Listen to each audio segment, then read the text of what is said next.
And there it is. Hey, welcome back to Poppy's Workshop. Actually live. I don't have an error message like I had before. So this is just going to be a short video and we'll see what actually happens here. I figured out what was going on and it was actually quite interesting. Turns out that in a little window in my software, there is, yeah, it's not showing up. Huh. Yeah, I'm still not seeing it. That is the problem. It should be live right now, and I got an excellent and trying to go on here. I've got the 26 that I just did, though it didn't show live 3 minutes ago. Got that. Let's view the channel.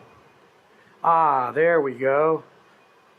Even though it says November 18th on it. So let me do this, and there we go. Okay, so finally, I seem to have things working on the live chat, or I should say the live stream. So yay, yay, yay, yay. We finally have some things going on here. So let's just do another short live video that's actually live from Virginia Beach. It's Poppy's Workshop. Okay, that wasn't very good. So here we go. I'm happy now.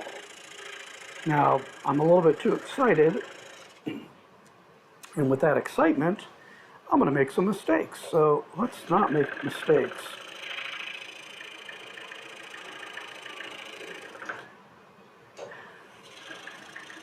So I've talked about sharp edges a lot, and there's a couple different ways I can do this. I think you saw me do it where I'd actually come out and sweep over here. Let me zoom in a little bit more here. There we go. We're going to jiggle a little bit. And let's move. So pardon the jiggling. There we go. So a lot of people will go to the hole, they'll cut out a piece, and then continue on. The one issue that I have, and let me find my little pointer here. The one issue that I have is if I come here, connect to the line here, and then come down, then I spin it around, and then I'll go back this way when I spin it, what'll happen is there'll be a little, I don't want to call it a defect, but where you join in, there's a chance that you're not going to hit it exactly, so you have to smooth it out. So one of my preferred methods is I'll spin it here, I'll back in, and what I did is I made sure that I went exactly to the line where the point meets, and just a little bit beyond it, so that gives me a little bit of space there. So when you have to pardon my cough here, being that I'm not running the vacuum cleaner and I'm trying to talk and everything, I'm picking up some dust. You might be able to hear the overhead filtration. That's nice and quiet, but still. So what I'm going to do is when I activate my blade, I'm going to start turning so that in actuality this is the meeting point here. And actually, right here, what I should have done is gone straight in so that when I come around and get to here, this is going to be one of those messed up spots, most likely. So you'll either have to revisit it with the blade or with sanding. Not so bad when you have a big spot like this, but when you're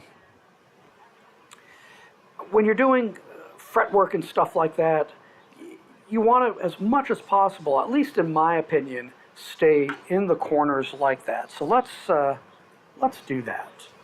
Here we go. So I'm turning, and the blade is starting to bite a little bit. You can hear it. And there you go. And sometimes the blade will pop into place, so to speak. So you want to be real careful as you start. So I'm a little bit to the left of the line, or I'm sorry, to the right of the line in the scrap area. There we go. So now I'm going to come back because the blade is not exactly forward when you do that.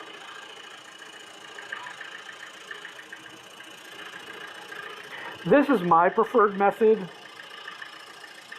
of backing into the corners. And again, I'm a very slow cutter, very deliberate, which for puzzles, for intarsia, it's just, for me, a better way to go.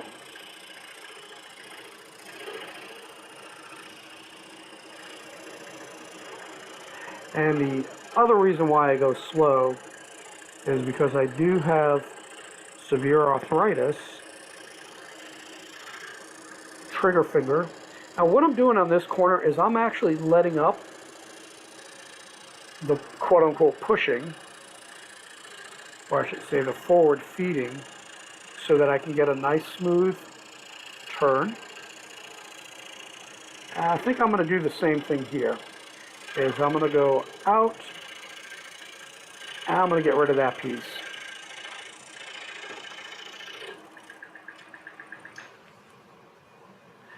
Now, here's my choice. I can go here and try and get that line as smooth as possible. Let me get my pointer. Get that line as I cut as smooth as possible, make it to this corner here, and then make a decision as to how we want to cut this out best. I'm thinking if I go here, do a nibble and a turn, and then out it goes. So I think that may be a good thing to do. So let's give that a try. Otherwise, we could go here, go nibble, nibble. So you got two nibbles. So I'm going to try and eliminate one. So I'm going to start here, and I'm going to try and get into that cut. There we go. No, don't like where it is just as yet.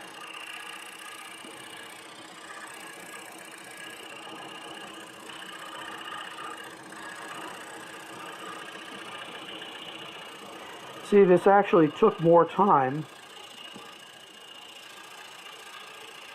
than if I did the double nibble.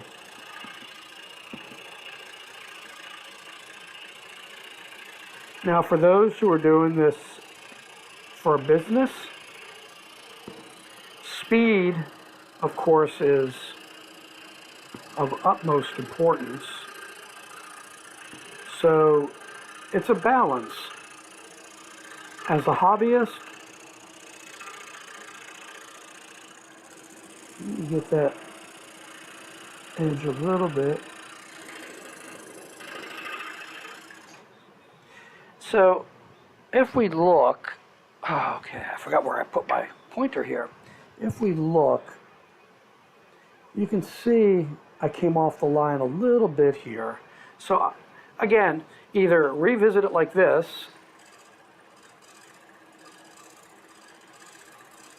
there we go. Or you can always go in and sand if you're not comfortable doing something like that, depending on how big it is. So here, being that I have the cutout, I've got a nice little knot area that I can work and make my entry point.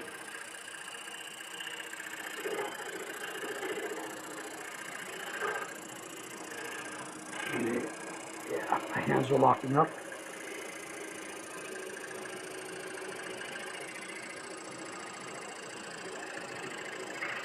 There we go.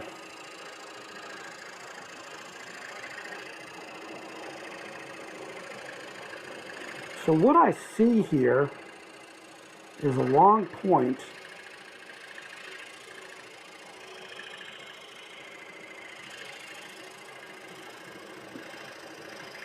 I'm off the line a little bit here. So my hands are locking up. Oh, that sucks. Okay. So actually, I don't have to do a nibble. Yeah, that was using too much pressure. yeah, you know, trying to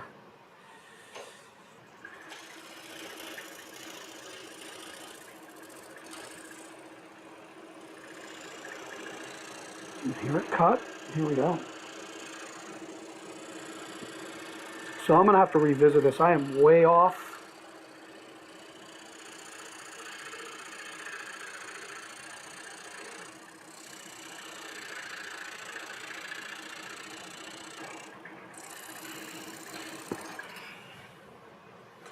So yeah, I'm off a little bit here, so I'm going to revisit that.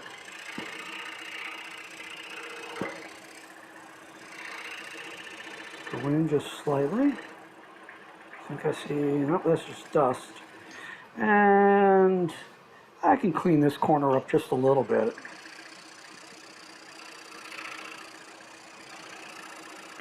There. I think that did it. Let's get that piece out.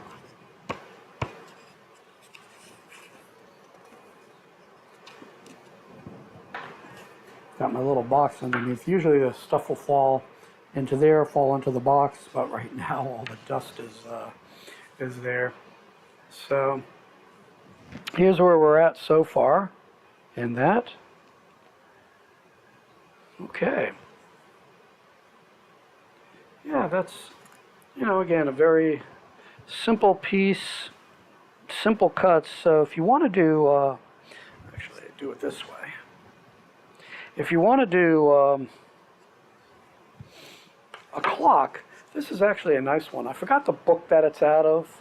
I'll put it in the description below, but it's a Fox Chapel book that has many different types of clocks in it. Let's see, yeah, I think, trying to make sure that you can see, it kind of right where my hand would go. Usually I have this up a little bit higher, but you know, hey, that's the life of trying to live stream. So here is a corner here.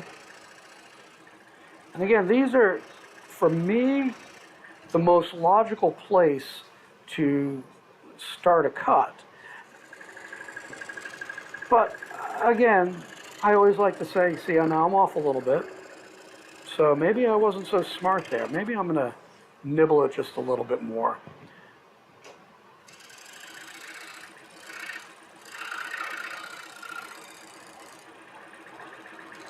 Trying to get that last little piece there. There we go. Yeah, this looks a little bit better. And I'm going to make sure I get started right. There we go. And now I know approximately where my blade's going to go.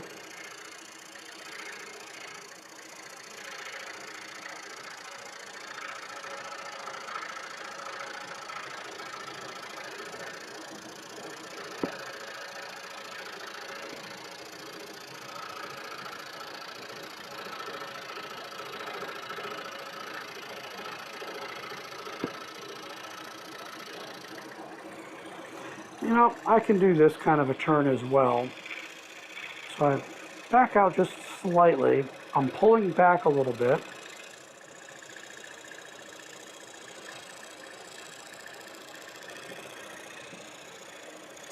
This is how a lot of people do make their cuts.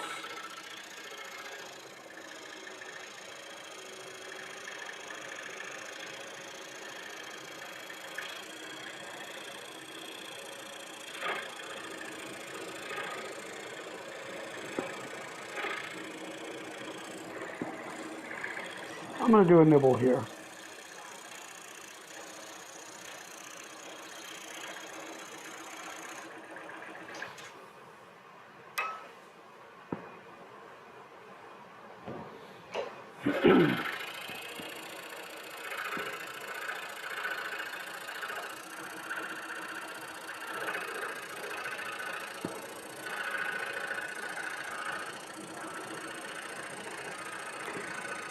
I like to go slow.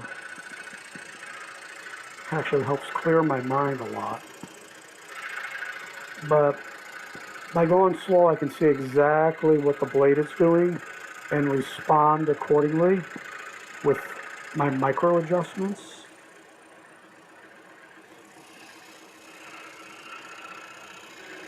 You know, I see some people who will, yeah, see my fingers are locking up. People who just whip that around a lot faster, and that's doable.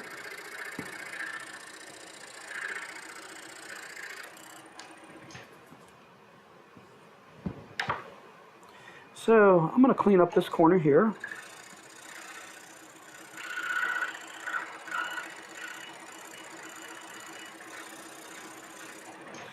I think that one looks good.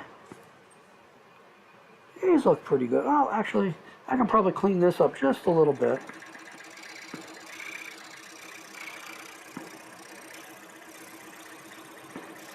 For some people, they may not want to do that. This is just a personal preference of how I do things. And how I prefer to do my hobby, I suppose. Let's see, let's just do an easy round one. I think that's where it was. Yeah. Do some of the easy ones here. Now, once in a while, you know, you want to check your bottom, make sure that you have it good.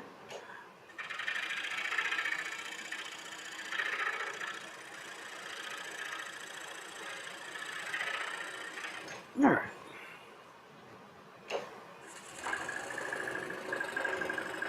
We'll do that one fast.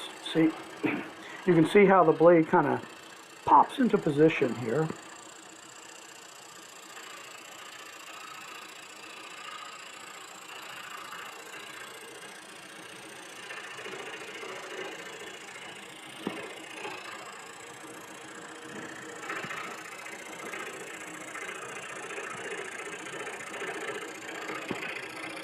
So I don't know what I'm going to do in terms of the hobby.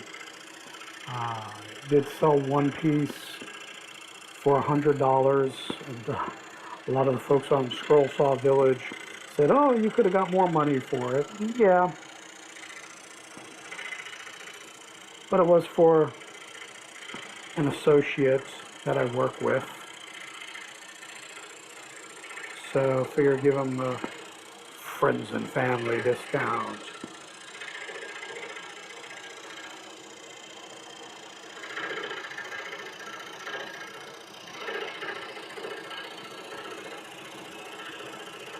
And here we go.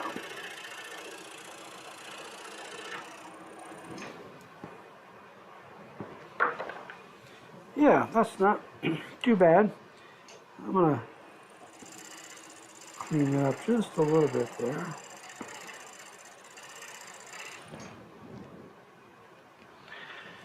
See what's going on. Yeah, this is where I'm being a little bit of a perfectionist and a saying that we have at work is perfect is the enemy of good enough. So I got to know when to not keep going on trying to get something perfect, because usually what will happen when you try and do that is you'll wind up screwing up, and something that was good enough you just made bad. So you don't want to do that. But you know, that's what you've got to balance out. But anyway, as I was saying, I'm doing this as a hobby, of course, but some people have asked to buy things, so it's like, well, I can pay for part of my hobby. I mean, I'm spending money on saws and sanders and vacuum tubes for dust collection.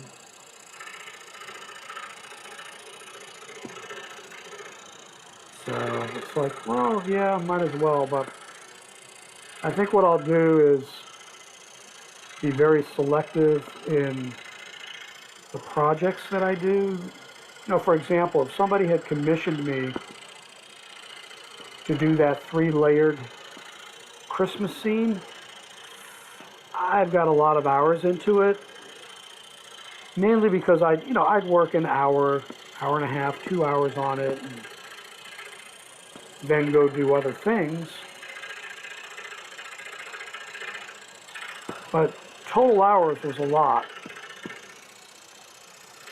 So I want to balance out that, yeah, I may not make what I want for my hourly rate, but I don't want to be giving my work away. And the other thing that I want to do is I want to make sure that I do heirloom quality pieces. Now, this piece that I'm doing now, I'm not going to consider heirloom, though it is made out of mahogany, but it's 1/4 inch. It's not true fretwork. It's a simple design with a clock insert. So it's like, it's okay. But you could probably get it for $19.95 on Amazon. Granted, it may be made with MDF or some other plywood or something like that. It's like, yeah, I'm going to do these circles. I'm having fun with these little circles here. All right, yeah. Trying to get it so that you can see what I'm doing and be able to see what the heck I'm doing. I think it's that one there. Yep. Try not to bend my blade either. I just came out of the hole there. All right.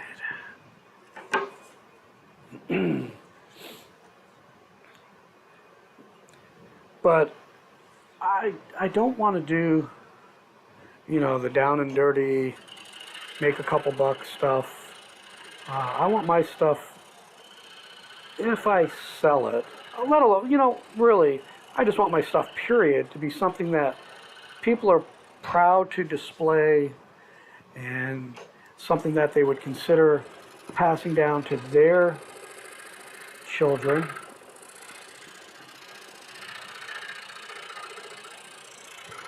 And I think for most of us, that's what we want to do with our work.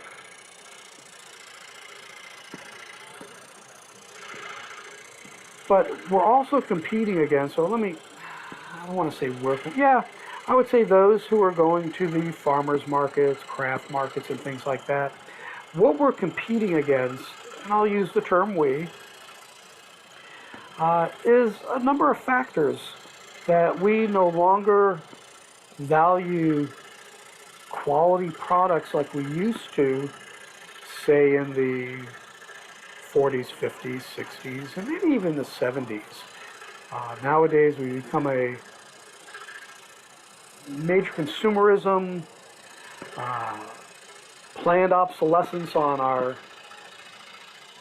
devices. I mean, think of the old Maytag commercials where the guy was bored because Maytags don't break down. I remember our white goods that were 15, 20, 25 plus years old. I remember the furniture, made out of solid wood, dovetailed. You don't see that as much today, or if you do, you're of course going to pay a premium. But we have been so conditioned nowadays through the products that we're getting from China, for example, the mass-produced, even these so-called, outlet shopping centers and everything. It used to be that you were getting the secondhand stuff that was slightly defective of the real quality products. So you take the name brand and you would get it. So for example, when we used to go to Fall River, Massachusetts, we were getting them directly from the manufacturer because they were producing it nearby. But now what they do is the quote unquote outlet products that you get, they actually make them that way. So instead of getting, a heavy material like this particular, you can't get my hand in there, you can't see it, this sweatshirt, you're going to get something that's half the weight. Instead of double stitched, maybe you're going to get, a different single stitch. So instead of a piece of clothing lasting, years and years, you're going to have it for, a few months, and then that's it. It's like, really now? It's the same thing. I remember clocks in our house.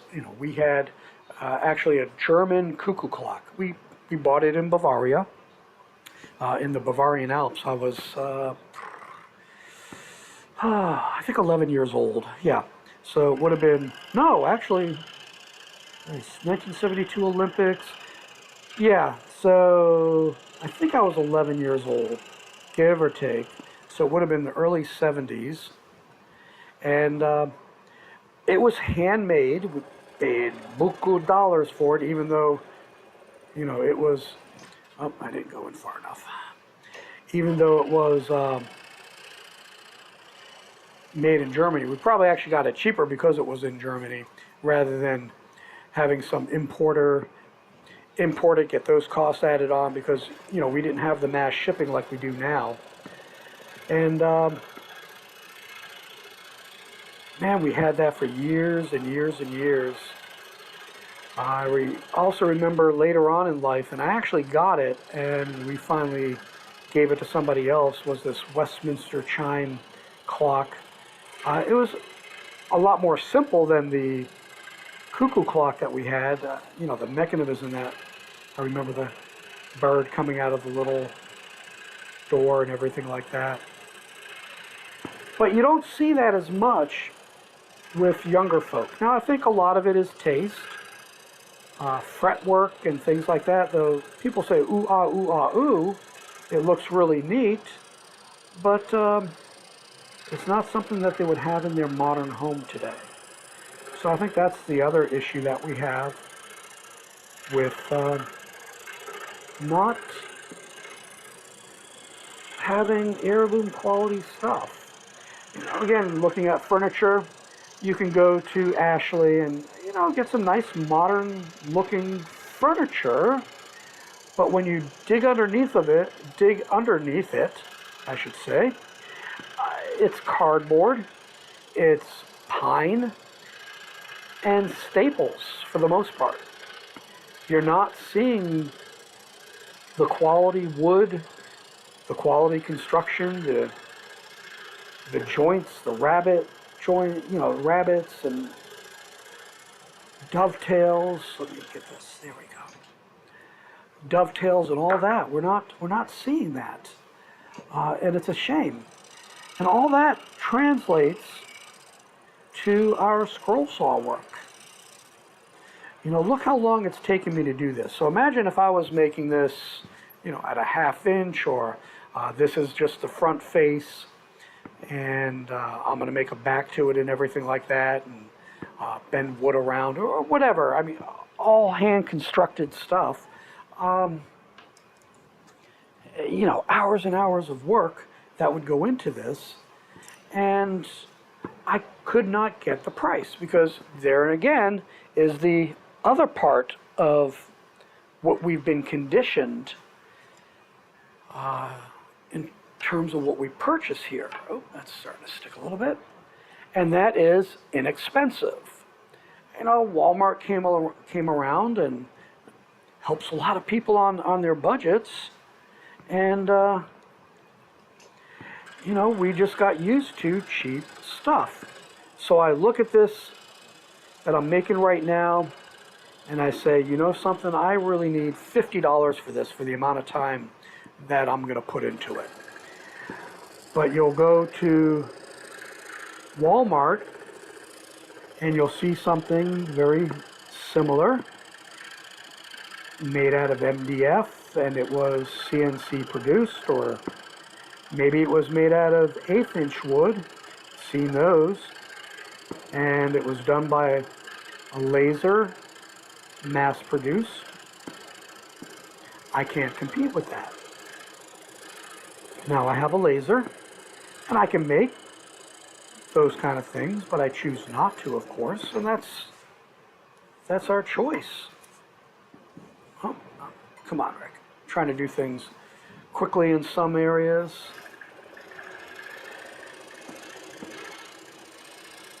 And slower in others. But this is what we are competing against, so what we have to have is a unique selling proposition. What can we do, what can we produce that cannot be produced easily on a CNC or at all? Same thing with a laser. What can we produce? And that's where design comes in. Having unique designs, having unique woods. You know, I did a puzzle, 2 puzzles actually, very, very, very simple puzzles. 8-piece and a 12-piece. But every single piece was done with a different species of wood. Now, can that be done on a CNC? Sure. Industrial laser? Sure. But it's not being done. So until it is being done, that's something that I can sell, make a decent amount of money on for the amount of time that I've put into it. Now, that I just forgot what I was doing here. Okay, that one there. So that is one of the things that we can do, and that's why Intarsia is so interesting. If you do it right and do subjects that people appreciate, you know, is just another thing you can sell. But again, with Intarsia, you're now moving into the art realm, so you got to find people who appreciate that type of art. You know, for example, my wife, she doesn't give 2 hoots about my my Intarsia. She wouldn't display it, so I have one in my office, and I've got a couple out that I gave as gifts.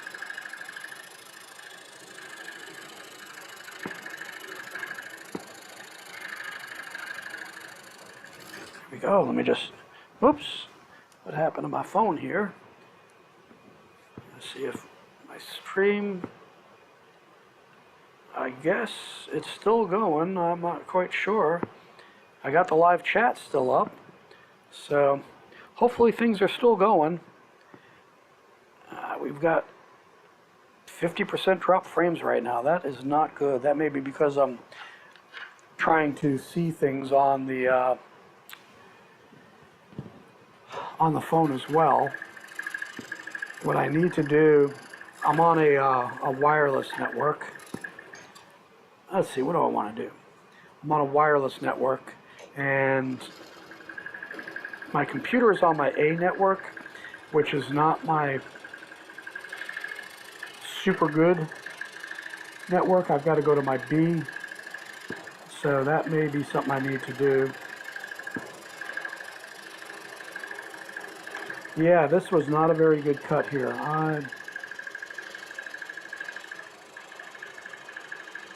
I screwed that one up, but that's okay. I'll just do a nibble here, get that last cut, and then we'll stop this video here. So, there we go. I'll go back, revisit my corners, and that'll be it. But let me go back to wide here.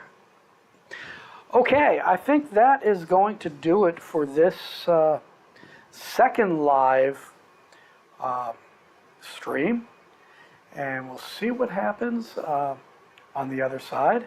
I'm getting a little bit better at this. I still got a lot to learn, but you know, just kind of stick with me, and hopefully things will get better. I'm just a rank amateur at this. So with that, May the Lord richly bless you, and just make it a great day right here at Poppy's Workshop.